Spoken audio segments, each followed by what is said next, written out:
ঈশ্বর সর্বশক্তিমান। আসসালামু আলাইকুম, আপনারা কেমন আছেন? আজকের এই খাদ্য বান্ধব চাল বিতরণ কর্মসূচির অনুষ্ঠানের সম্মানিত ডিলার রাফুল ইসলাম উপস্থিত আছেন। প্রধান অতিথি হিসেবে আপনাদের গ্রামের কৃতি সন্তান জনাব কারানীতিদ্ধ নেতা বিএনপির সাধারণ সম্পাদক শাহ আলম জনি ভাই উপস্থিত আছেন।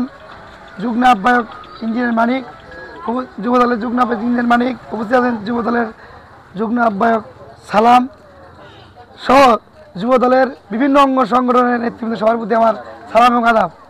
এই যে খাদ্য বান্ধব কর্মসূচি, এই চাউল সরকার আপনাদের মাঝে 15 টাকা কেজি ধরে চাউল বিতরণ করেছে।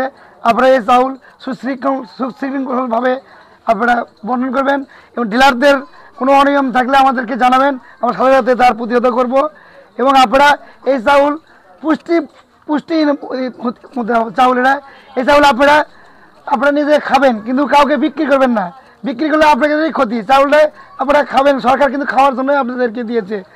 আর আপনারা শৃঙ্খলভাবে চাউলটা নেবেন আর ডিলারদের সহযোগিতা করবেন, এই আশা ব্যক্ত করে আমি আমার বক্তব্য শেষ করলাম। সবাইকে ধন্যবাদ। ধন্যবাদ শ্রী বিপুল কর্মকারকে।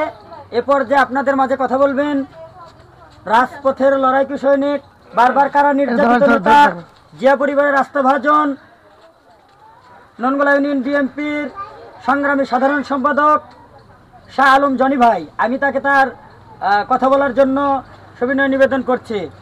আউযু বিল্লাহি মিনাশ